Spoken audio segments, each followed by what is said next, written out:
Today we're jumping right into the deep end, into the dense, dramatic, and honestly often misunderstood world of the Old Testament prophets. We're going to look at their messages, both the tough stuff and the hopeful stuff, and find out why being a prophet might just be one of the hardest jobs in history.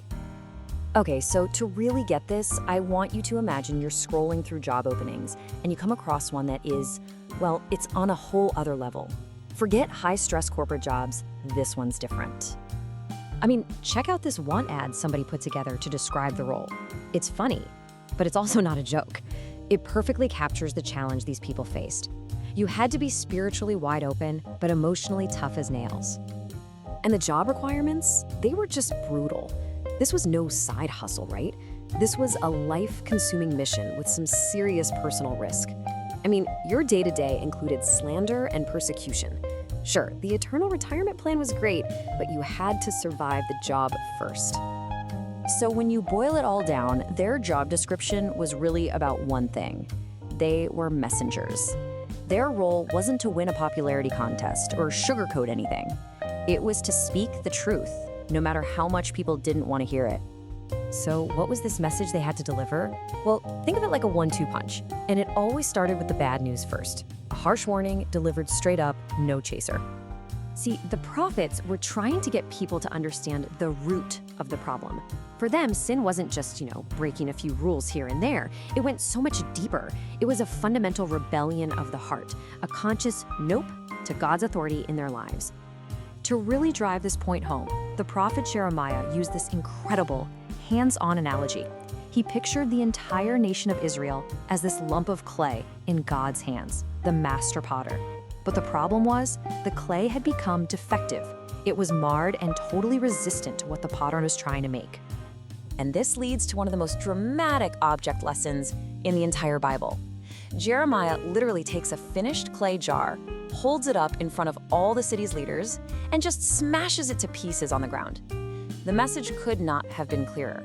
Just like this jar is broken beyond repair, so is this city, and it's headed for destruction because of its unfaithfulness. And here's the crazy part. This wasn't a one-time mistake. The prophets saw this tragic, repeating cycle. Israel would disobey, they'd face a terrible defeat, and then God, out of compassion, would rescue them. But, and this is the part that's just baffling, after being saved, they wouldn't just forget. They'd actually turn around and blame God for their problems. It was this pattern of deep-seated hostility. But, and this is so important, judgment was never the final word. That's what makes the prophets so compelling. Woven right into all of these dire warnings was this equally profound message of hope, of restoration, and an unbreakable promise for the future. Now, a huge part of this hope was the promise of a new covenant. Basically, a whole new kind of agreement with God. Let's just compare them for a second. The Old Covenant was all about an external set of rules you had to follow. But the prophets started talking about a new covenant that would be internal, literally written on people's hearts. A relationship where forgiveness was total and God's presence was personal. The prophet Ezekiel described this change in the most radical way you can imagine. We're talking about a spiritual heart transplant. This wasn't about just trying harder or behaving better. The promise was for a complete internal transformation, swapping out a rebellious heart of stone for a soft, responsive heart of flesh. The prophets also used another powerful image, the shepherd. They drew this stark contrast between the failed human leaders, the corrupt shepherds who just use the flock to get rich, and a future good shepherd. This shepherd wouldn't come to take, but to give, to heal the sick, and even to lay down his own life for his sheep. So all of this hope, this new covenant, this good shepherd, it's all pointing towards one single extraordinary figure who is going to fulfill all of these promises, but in a way nobody expected. So when you think of a world-saving hero, what comes to mind? Probably someone strong, right? Victorious, celebrated, powerful. Well, the prophet's vision of this hero just turns all of that completely upside down. I mean, just look at this comparison. It's wild. On one side, you've got our typical comic book hero, powerful, admired. But on the other, you've got the prophet Isaiah's vision of a figure he calls the servant. This guy had no majestic form, was rejected by everybody, and was basically defined by his grief. So what was the servant's mission? It wasn't conquest, it was sacrifice. He would suffer for other people, taking their punishment on himself. His whole purpose was to bring light into darkness and freedom to people trapped in despair, sealing that new covenant with his own life.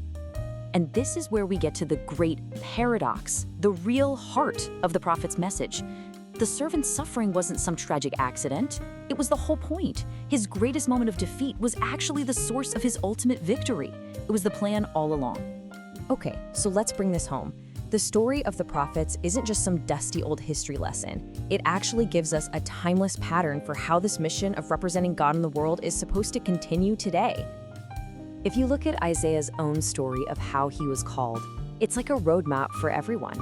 It starts when he gets this vision of God's absolute holiness, and his immediate reaction is, "Whoa, I am not worthy."